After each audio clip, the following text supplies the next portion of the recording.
Hi, so this is going to be just a quick video on how to put the RJ45 modules onto existing Cat5 or Cat6 cable.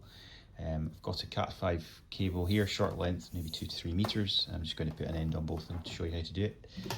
So first thing, just make sure you cut with a pair of snips, a nice clean end off each end. With a decent pair of snips if you have. And then what you want to do is just cut the sheath around about maybe 10 millimeters from the tip. So if you've got a crimping tool, it's usually got a cutter built into it. So just feed it in, and it's usually quite straightforward. You just there's a little stopper there, and then what you won't need to do is just be really careful not to cut all the way through the outer sleeve. So just gently run the blade round it. Just do a little bit at a time, take your time, and just twist it round, just so you don't cut all the way through, otherwise you end up cutting through the inner cables. So just twist it through gently, like that. Yeah, you might need to practice a couple of times to get it right, because it can be a little bit fiddly.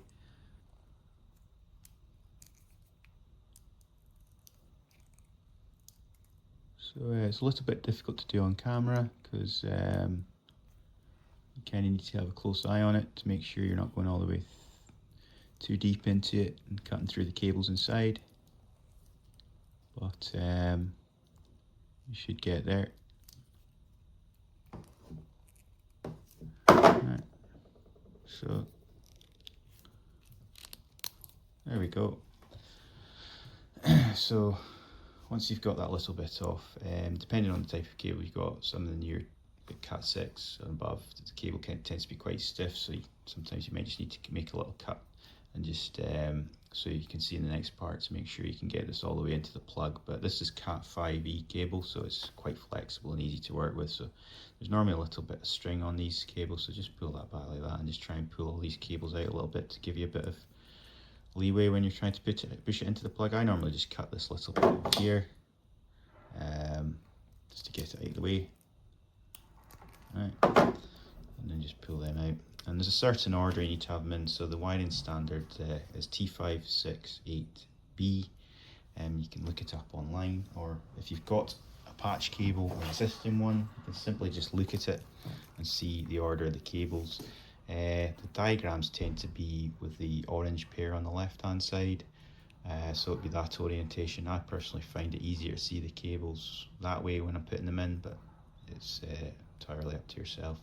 But you can always refer to a cable that's been manufactured, sort of a retail pre-packed, pre-molded plug, that's to get the right order in case you don't have the or you can't remember the actual order.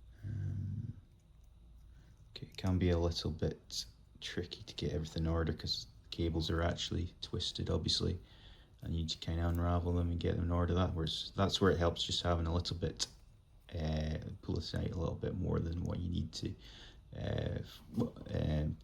So it's brown, white, green, brown, white, green, blue, white, and then I'm going to want blue, green, white, orange, white. So that's me more or less got it in order. So once you get it in order like that, you can kind of just try and now straighten them up a little bit, because you're going to have to try and get it into the these channels here. So as you can see, it's going to need a bit of lining up. So it's brown. I'll just straighten them up, get them in order,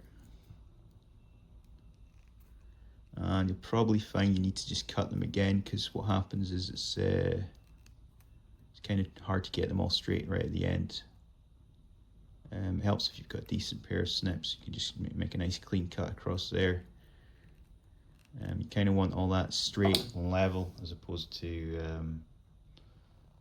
the way it is just now. It's a little bit out of kilter. So there we go, that's a bit better now. So you can see it's all kind of straight. That's how you want it. So brown, white, green. Just double check everything's in order, because it can easily come out of order while you're working with it. Just double check that against, yeah, that looks okay to me. So like I say, the way on the screen is I kind of do it the opposite way. So okay, so double check that looks okay. So just line up your module and just feed in the cables. Just try and get them nice and tight together and keep them in order while you're doing that. Can be a little tricky, takes a bit of practice, and just watch them as they go in, because they can even become tangled up after you've kind of got them past this first part. So just try and keep them nice and steady and push them all the way up. What you want is all these cables right up to the top, and it's a little bit out of focus, but if you've got the thing in your hand, you can actually see the end of it and try and get them to touch inside. You want them past these copper contacts, because these copper contacts are what will dig in, the teeth that'll dig into the cables when you use your crimp tool. So I've had a look at that, and it looks like they're all, as you can just see that there, actually they've all come, looks like they're all up at the end. That's what you want. Just give them a good push, and so it's nice and making good contact there. You can double check it if you want to, make sure everything's still in order before you crimp it. Just get your crimp tool. There's loads of these on the market. Yeah, some are easier to use than others, and some have got specific sort of modules that you can use with them that makes it easier than even what I'm showing here. So it does take a bit of practice. So just pop it in there, and then just once it's all the way through, just push it down, give it a good hard push. Okay, hard as you can, and then just I normally just pull it forward a little bit, because with this particular tool it doesn't seem to quite catch the teeth. And just make sure you see these copper, there we go. So that's what you want, the copper teeth just to dig right into the cables inside. Give it a good hard push.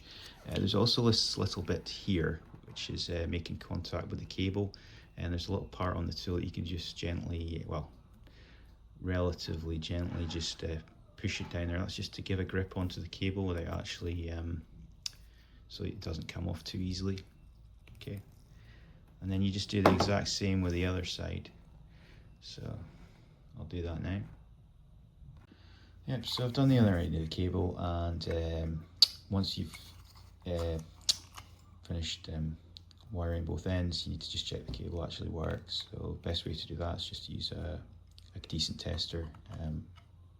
One that specifically designed for qualifying the cables would be good. This is quite a good retester, so you just plug each end into the relevant connections, and then switch the tester on, and just usually there's a mode for qualifying the cable. This has got a tick on all the different standards, such as gigabit per second, etc. So that's what we like to see. So hopefully that's been helpful in how to wiring up the Cat5 modules. Thanks.